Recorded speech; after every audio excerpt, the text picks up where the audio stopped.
श्रद्धा का आज इस पर एक एग्जाम्पल जो है वो आपको दिखाएंगे। मां के दर्शन करने, मां वैष्णो देवी के दर्शन करने एक व्यक्ति तानिश पठानकोट से निकलता है बिल्कुल नंगे पैर, और वहां से पैदल जितने भी मां के मंदिर हैं वहां पर रुक कर रात वहीं पर गुजारता है, और उसके बाद इसकी मंजिल जो है वो मां वैष्णो देवी का दरबार है।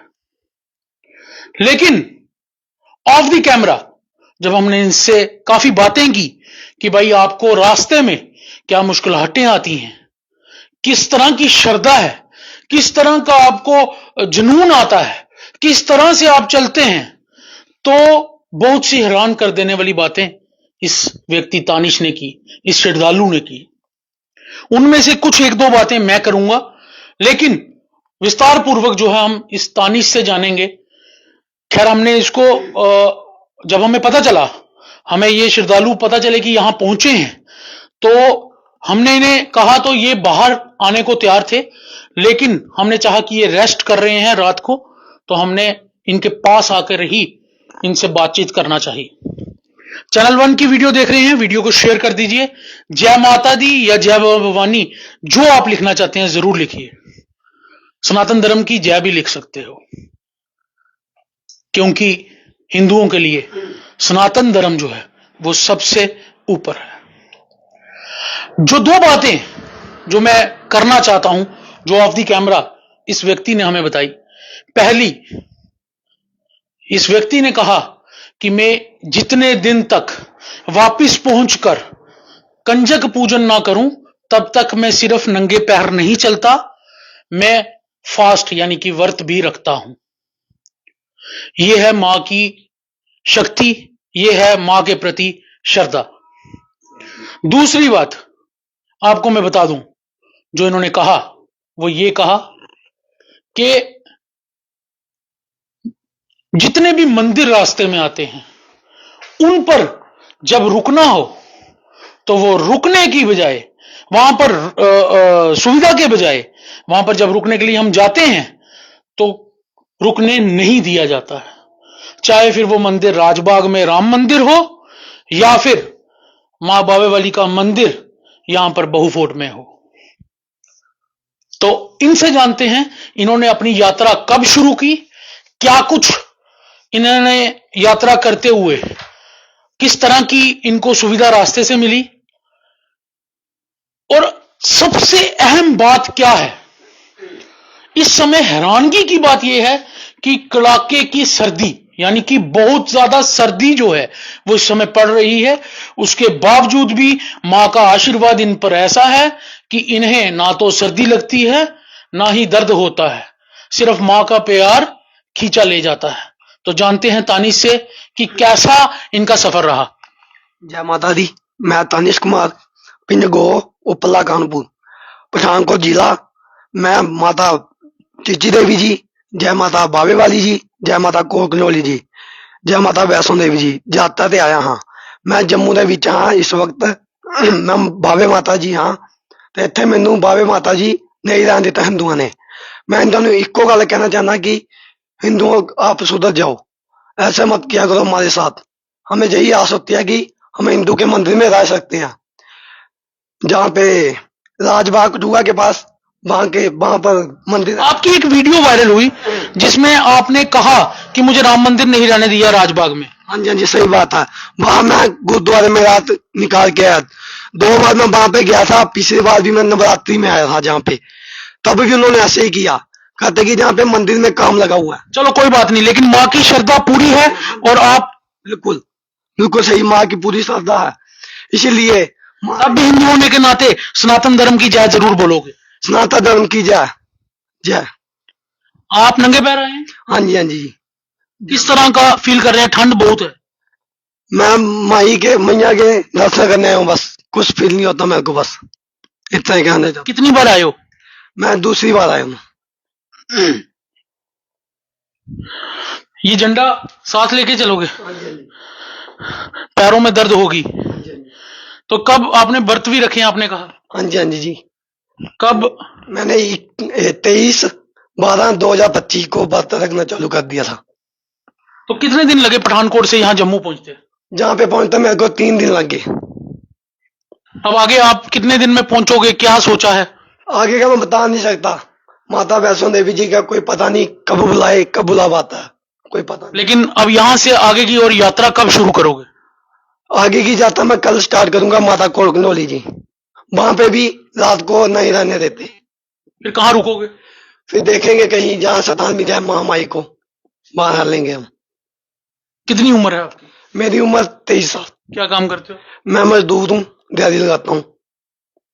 तो माता के दरबार नंगे पैर व्रत रख के आप आए हो। पिछली बार कब आए थे? पिछली बार मैं नवरात्र में आया था, जब रामलीला स्टार्ट हुई थी ना, तभी आया था।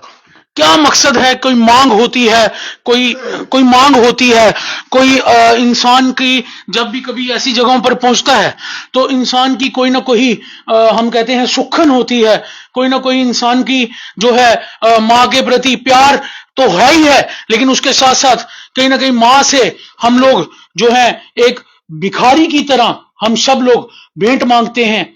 आपकी क्या मांग है? मेरी मांग कोई भी नहीं है, बस यही मांग है मेरी कि हिंदू को मैं जगाना चाहता हूँ। जो कि हिंदू सारे सो गए हैं, हिंदू को हिंदू नहीं रहने देता कहीं भी। गुरुद्वारे में रात रख के हूँ, बस यही बात है मेरी, और कुछ नहीं है। हो सकता माता रानी यही काम मेरे से करवाना हो, तो इसलिए मेरे को बुलाती है। जय माता दी। आंखों में आंसू क्यों? पता नहीं, ऐसी क्यों? मैं बता नहीं सकता। माँ के दरबार का प्यार है। हाँ जी। चलिए जी, माँ के दरबार का प्यार है, माँ भवानी का आशीर्वाद है, माँ वैष्णो देवी जी का आशीर्वाद है, माँ बावे वाली जी का आशीर्वाद है। राजबाग में राम मंदिर से होके आए, वहां पर आशीर्वाद प्राप्त किया। चिची माता मंदिर होके आए, वहां पे आशीर्वाद प्राप्त किया। और कोलकंडोली माँ के दरबार भी जाएंगे, वहां भी आशीर्वाद प्राप्त करेंगे। हिंदुओं के लिए सनातन धर्म से ऊपर, माँ भवानी के प्यार से ऊपर, भोले शंकर के प्यार से ऊपर कुछ नहीं है। भगवान जो है एक सुप्रीम पावर है, लेकिन इस व्यक्ति की श्रद्धा देखिए किस तरह से मां भवानी के दर्शन करने के लिए अपने घर से पठानकोट से निकला है, और वहीं पर जो है ये नंगे पैर और व्रत साथ में रखकर बिल्कुल निकला है। और रास्ते में मुश्किलातें जो आई हैं उनके लिए जरूर इसने जिक्र किया, खैर भावुक हो गया, लेकिन मां का प्यार जो है। जय माता दी।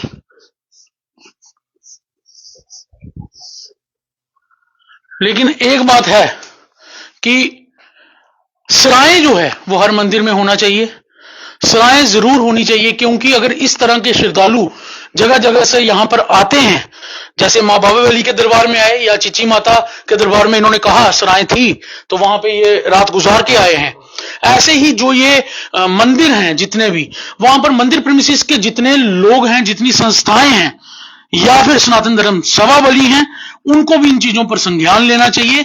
और ऐसी जो जरूरत की फैसिलिटीज हैं, जो बिल्कुल जरूरत है, सर्दी में गर्मी में खाना रहना, वो ऐसी एटलीस्ट भक्तों को जो है वो मिलती रहे। और वहीं पर मैं आपको यह भी बताऊं, बावे वाली माता के मंदिर में सराय होना कितनी जरूरी है, ये आप लोग कमेंट सेक्शन में बता दीजिए, क्योंकि यहां पर श्रद्धालुओं की भीड़ जो है वो उमड़ी रहती है। और इस तरह के श्रद्धालु भी हैं जिन्होंने ये सोचा कि रात को आकर वहां रुकेंगे, लेकिन इनको बताया गया कि कोई प्रेसिडेंट जो कमेटी के हैं उन्होंने इनको पिछली बार भी जो है वो रहन बसेरा दिया था, इन्होंने फिर उनको अप्रोच किया और उन्होंने जो है ये रहन बसेरा इनको दिया कि रात रुकिए और उसके बाद अपना सफर जो है आप जारी करिए।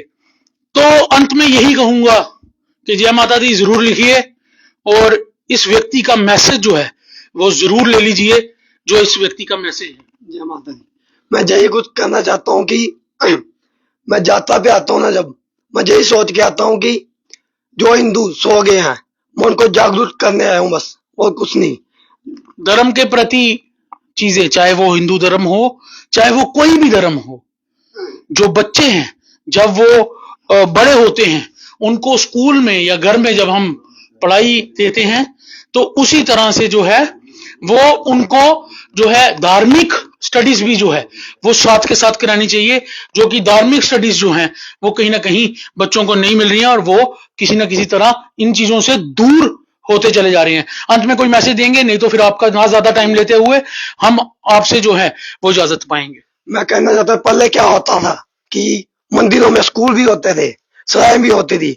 अब क्या हुआ कि सराय भी नहीं है, वहां पे किसी को रहने भी नहीं देते, ना अच्छे से दर्शन करने देते हम मंदिरों में। जय माता दी। मैं तानस कुमार पठानकोट से। जय माता तो अंत में यही कहेंगे, जय माता दी जरूर लिखिए और वीडियो को ज्यादा से ज्यादा शेयर कीजिए। मुझे दीजिए इजाजत। चैनल 1 देख रहे थे आप।